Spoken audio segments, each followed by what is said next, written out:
பத்திரிகை மற்றும் ஊடக நண்பர்களான நாங்கள் அப்பாயின்மெண்ட் கேட்டு 10 மணிக்கு வந்தோம். ஆனால் காவல்துறைக்கே தெரிந்த சில பல காரணங்களாக 2.25 மணி நேரம் காக்க வைத்து கடைசியில் இப்போ நாங்கள் வந்து ஏடிசி தான் பார்த்துட்டு எங்களால் வர முடிஞ்சது. எங்களுடைய நோக்கம் என்னவென்றால் அனைத்து இந்திய அண்ணா திராவிட முன்னேற்ற கழகம் தகவல் தொழில்நுட்ப பிரிவின் சார்பாக மிகவும் தரம் தாழ்ந்து திட்டமிட்டு அவதூறு பரப்பும் வகையில் பொய்களையும் கார்ட்டூனை சித்தரித்து பதிவிட்ட டிஎம்கே ஐடி விங் அதன் நிர்வாகிகள் மீது நடவடிக்கை எடுக்கவும், அந்த அவதூறு கண்டென்ட்டை பதிய வைத்ததற்கு அதை நீக்கவும் நடவடிக்கை மேற்கொண்டு நாங்கள் வந்து இங்கே வந்து முறையீடு கேட்டு வந்தோம். அதுதான் எங்களோட பிரேயராக இருந்தது. இப்போ இதற்கு எதிர்வினை ஆற்றிய அனைத்து இந்திய அண்ணா திராவிட முன்னேற்ற கழகத்துடைய தகவல் தொழில்நுட்ப பிரிவு ஊராட்சி பொறுப்பில் இருக்கக்கூடிய சீர்காழியை சேர்ந்த ஒரு நபரை வந்து நேற்று காவல் நிலையத்துக்கு அழைத்து சென்று அவரை ரிமாண்டில் போடுறதுக்கு முயற்சி பண்ணி பின்னர் எங்களுடைய முறையீடு தலையீட்டின் பேரில் அவங்க வந்து பெயில் அமைச்சிருக்காங்க. இப்போ எதிர்வினை ஆற்றியவர்கள் மீது காவல்துறை நடவடிக்கை பாயும் என்றால் அதை திட்டமிட்டு பரப்பிய திமுகவை சேர்ந்த ஐடி விங் தலைவர்களும் ஐடி விங் நிர்வாகிகளும் தொண்டர்கள் மீது ஏன் இதுவரை நடவடிக்கை இல்லை என்பதே எங்களுடைய கேள்வி. ஆனால் இதற்கு ஒரு பின்புலம்னு ஒன்று இருக்கு. ஒரு விஷயத்தை மடை மாற்றுவதில் திமுகவினர் வல்லவர்கள் கைதேர்ந்தவர் என்பதற்கு இது ஒரு மீண்டும் ஒரு உதாரணம். 67 உயிர்கள் விஷச்சாராயம் அறிந்து உயிரிழந்து ஓராண்டு நிறைவு நேற்றுடன் முடியுது. இதுவரைக்கும் தமிழகத்துடைய முதல்வர் அமெரிக்கா போறார், ஸ்பெயின் போறார், வெளிநாடெல்லாம் போறார், ஏன் குடும்பத்துடன் ஊட்டி கூட போறாரு. ஆனால் இதுவரை கள்ளக்குறிச்சி போல 67 உயிர்கள் மெத்தலான் தமிழ்நாட்டில் கட்டுக்கடங்காமல் இருக்கிறது, இதை கட்டுப்படுத்த முடியவில்லை என்று டிஜிபி லெட்டர் எழுதியும் அதன் மீது நடவடிக்கை எடுக்க தவறியதால் 67 உயிர்கள் பலியாகியிருக்கு இந்த விஷச்சாராயத்தினால். இது வந்து விபத்து என்பதல்ல, இது ஒரு கொலை என்பது அனைத்து இந்திய அண்ணா திராவிட முன்னேற்ற கழகத்தின் குற்றச்சாட்டு. இந்த 67 உயிர்கள் கள்ளக்குறிச்சியில் பலியானது ஒரு கொலை என்பதே குற்றச்சாட்டாக இருக்கு. ஒரு வருடமாக திமுகவை சார்ந்த முதல்வர், இந்த தமிழக முதல்வர் அங்கே போல. இந்த ஓராண்டு நிறைவில் கண்டிப்பாக இந்த கேள்வியை வந்து அனைத்து இந்திய அண்ணா திராவிட முன்னேற்ற கழகத்தை சேர்ந்த எங்க பொதுச் செயலாளர் எழுப்புவார். அந்த கேள்விக்கு பதில் கிடையாது என்பதை நன்கு அறிந்த திமுக 3 நாட்களுக்கு முன்னர் திடீரென்று ஞான உதயம் உதித்தது போல் கீழடி என்கின்ற ஒரு விஷயத்தை கையில் எடுத்து அவதூறுகளை திட்டமிட்டு வேண்டுமென்றே பரப்பக்கூடிய செயல். எதனால்னா நேற்றைக்கு கள்ளக்குறிச்சி 67 உயிர்கள் உயிரிழந்தது வந்து மக்கள் மத்தியில் செல்லக்கூடாது, இந்த திமுக உயிரிழந்தவர்களின் குடும்பத்திற்கு நியாயம் கிடைக்கப்பெற செய்யவில்லை என்பது மக்கள் மன்றத்தில் போய்விடக்கூடாது. எதிர்க்கட்சி தலைவர் கேட்கும் கேள்விகளுக்கு முதல்வரிடமோ யாரிடமோ பதில் கிடையாது என்பதை மடைமாற்றும் விஷயமாக வேண்டுமென்றே திட்டமிட்டு செய்த செயல் இது. திமுக ஐடி விங் இதைத்தான் பண்ணாங்க திட்டமிட்டு. இதற்கு எதிர்வினை ஆற்றிய அனைத்து இந்திய அண்ணா திராவிட முன்னேற்ற கழக தகவல் தொழில்நுட்ப பிரிவின் சார்பாக எதிர்வினை ஆற்றியவர்களை வேண்டுமென்றே காவல்துறை ஏவல் துறையாக வைத்து அவர்களை மிரட்டுவதும், அவர்கள் காவல் நிலையத்துக்கு அழைத்து அவர்கள் மீது வழக்கு பதிய முயற்சிப்பதும் 2 நாட்களாக நடைபெற்றுக் கொண்டிருக்கிறது. அதற்காகத்தான் இதை பதியவிட்ட திமுக ஐடி விங் அதன் தலைவர் மற்றும் நிர்வாகிகள் மீது சட்டப்படி நடவடிக்கை எடுக்க வேண்டும் என்றும், இந்த பதிவினை நீக்குமாறு அந்த சம்பந்தப்பட்ட சமூக வலைதள நிறுவனங்களுக்கு தலையிட்டு காவல்துறை ஆணையரும் கமிஷனரும் தலையிட்டு அதை நீக்க செய்ய வேண்டும் என்பது எங்களுடைய வேண்டுகோளாக இருந்தது. இதை தவிர்த்து அந்தந்த கழகத்தினுடைய மாவட்ட செயலாளர்கள் மூலமாகவும் புகார்கள் அளிக்கப்பட்டிருக்கிறது. தென் சென்னை வடகிழக்கு மாவட்டத்தின் சார்பாக மரியாதைக்குரிய மாவட்ட செயலாளர் ஆதியார் அவர்களும் இந்த புகாரினை தனித்தனியாக அளித்துள்ளோம். 2.5 மணி நேரம் காத்திருப்புக்கு பின் கடைசியாக இப்ப புகாரை அளிச்சுட்டு வெளியே வந்திருக்கும். கீழடி என்பதற்கு உலக அளவில் தெரிவதற்கு மிக முக்கியமாக காரணமாக இருந்தவர் எங்கள் கழக பொதுச் செயலர் எடப்பாடியார் தான். 2016, 17, 18 ஆண்டு காலத்தில் கீழடியில் கிடைக்கப்பெற்ற பொருட்களை அருங்காட்சியகம் அமைத்து 12.5 கோடி ரூபாய் நிதி ஒதுக்கி அதை காட்சியப்படுத்தி உலகுக்கு தெரிய வைத்தவர் எங்கள் எடப்பாடியார்.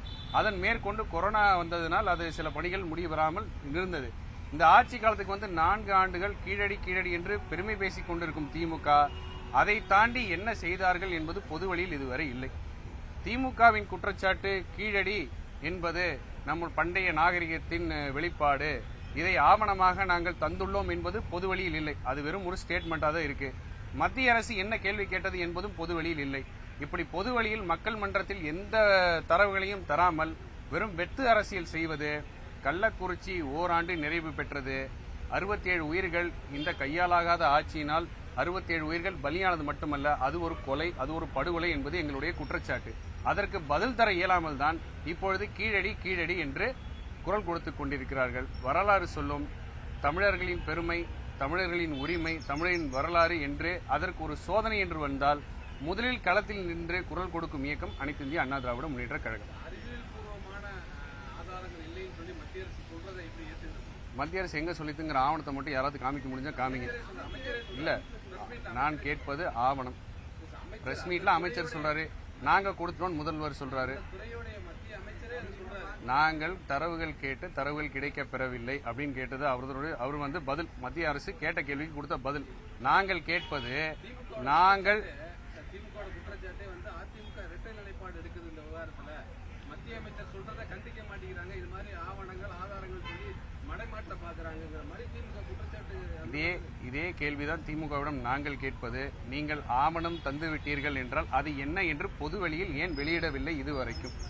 நீங்கள் வாயில் சொல்வதை நம்புவதற்கு நாங்கள் ஏமாளிகள் அல்ல. ஏன்னா திமுக பொய்யை தவிர்த்து இதுவரைக்கும் எதுவுமே சொன்னது கிடையாது. திமுகவுக்கும் உண்மைக்கும் சம்பந்தம் இல்லை. கீழடி பற்றிய ஆதாரங்களை தந்துவிட்டோம் அப்படின்னு சொல்லக்கூடிய திமுக அந்த ஆதாரங்களை ஏன் இதுவரைக்கும் பொதுவெளியில் வெளியிடவில்லை? பொதுவெளியில் வெளியிட்ட பிறகு எங்கள் நிலைப்பாடு என்னவென்று சந்தேகம் கேட்டால் அதற்கு ஒரு அர்த்தம் இருக்கிறது. ஆனால் கீழடி என்பதே எடப்பாடியாரோட முயற்சியால் வந்ததுதான். தமிழரின் பெருமையை உலகறிய செய்தது எடப்பாடியாரோட முயற்சியால் தான் என்பது உலகம் அறியும். நிலைப்பாடு என்பதில் மாற்றம் இல்லை. தமிழகம், தமிழரின் உரிமை, தமிழரின் வரலாறு, பாரம்பரியம், அது பண்பாடு, எதற்கு குரல் கொடுக்கணும் என்றாலும் முதல் குரல் எங்களுடைய இயக்கத்தின் எடப்பாடியின் குரலாகத்தான் இருக்கும். இல்ல, லென்ஸ் வச்சு கஷ்டப்பட்டு தேடி எதை சிண்டு முடிச்ச முடியுமான்னு முயற்சி பண்ணுவவர்களுக்கு வாழ்த்துக்கள், முயற்சி பண்ணட்டும். ஆனா கேட்கக்கூடிய கேள்வி, நீங்கள் ஆதாரம் கொடுத்து விட்டீர்கள் என்றால் அதனுடைய தரவுகளை இதுவரை ஏன் பொதுவெளியில் வெளியிட மறுக்கிறீர்கள்? அவர்கள் என்ன கேட்டார்கள் என்கின்றதையும் பொதுவெளியில் வெளியிடுங்க. உதாரணத்துக்கு சொல்லணும்னா, தேசிய கல்விக் கொள்கையை நாங்கள் எதிர்ப்போம் என்று சொன்ன திமுக தான் தேசிய கல்விக் கொள்கையில் மாடல் ஸ்கூலை நிறுவுவதற்கு நாங்கள் தயாராக உள்ளோம் என்று மத்திய கல்வித்துறை அமைச்சரை நேரடியாக சந்தித்து கடிதம் கொடுத்து வந்த தரவு நம்மளுக்கு எப்ப கிடைச்சது? தேசிய கல்விக் கொள்கை பிரச்சனைன்னு வந்து அவங்க பதில் சொன்னதுக்கு அப்புறம் தான் கிடைச்சது. அப்போ சொல்லொன்று செயலொன்றா இருக்கக்கூடிய திமுகவை நம்புவதற்கு யாரும் தயாராக இல்லை. அவர்கள் சொல்வதெல்லாம் அவர்கள் அரசியல் ஆதாயத்திற்கு மட்டுமே, வேற எதுவும் அதில் உண்மை இல்லை என்பதுதான் இன்று மக்கள் தெரிந்து கொள்ள வேண்டிய ஒரு விஷயம். ஆதாரம் கொடுத்து விட்டாச்சு என்றால் அதை பொது வெளியில் வெளியிடுவதற்கு என்ன தயக்கம்? இதுதான் எங்களுடைய கேள்வி. ட்விட்டர் பக்கத்திலே வெளியிட்டிருக்காரு, கார்பன் டேட்டிங்ல 5350 ஆண்டுகள் பழமையான நாகரிகம் இது அப்படின்னு சொல்லி அவரே தரவை தன்னோட ட்விட்டர் பக்கத்திலே. அதே திமுகவிற்கு ஒரு கேள்வி. 5500 ஆண்டு பழமையான கார்பன் டேட்டிங் என்ற தரவுகளும் அதன் ஆய்வு செய்த நிறுவனம் கொடுத்த தரவும் உண்மை என்றால் நீதிமன்றத்தை நாடுவதற்கு திமுகவிற்கு என்ன தயக்கம்? உங்கள் எல்லாருக்கும் தெரியும், ஞானவாப்பி அங்க இருக்கக்கூடிய சிலையை கார்பன் டேட்டிங் என்று உத்தரவிட்டது நீதிமன்றம். நீதிமன்றத்தை நாடி அந்த உத்தரவு பெறப்பட்டது. அப்படி என்றால் இவர்களுடைய ஆதாரம் உண்மையெனில் நீதிமன்றத்தை நாடுவதற்கு திமுகவிற்கு என்ன தயக்கம்? ஏன் அதற்கு இதுவரைக்கும் பதில் இல்லை?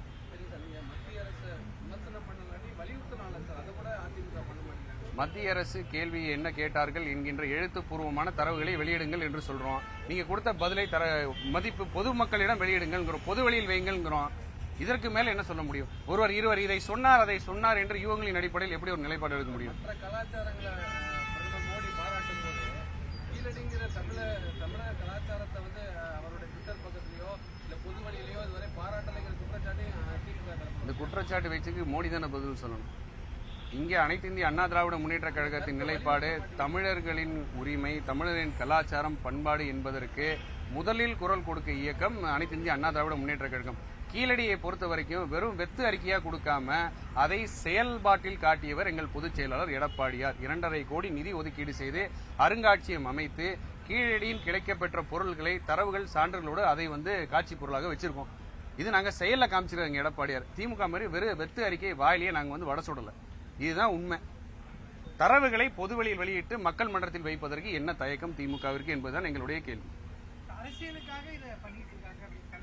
திமுகவின் அரசியல் ஆதாயத்திற்காக மட்டுமே இது நடைபெற்றுக் கொண்டிருக்கிறது.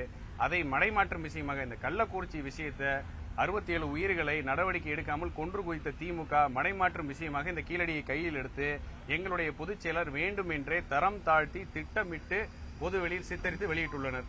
இதற்கு எதிர்வினை வரும்னு தெரியும். அந்த எதிர்வினை வந்தா தான் இந்த கள்ளக்குறிச்சி சம்பவம் வந்து மக்கள் மன்றத்தில் ஈடுபடாம போகும். மடைமாற்றும் விஷயம் தான். திமுகவுக்கு தெரிந்ததெல்லாம் ஒன்னே ஒண்ணுதான், மடைமாற்றும் விஷயம் பொய்கள். இதை தவிர்த்து திமுக வேற எதுவும் கிடையாது.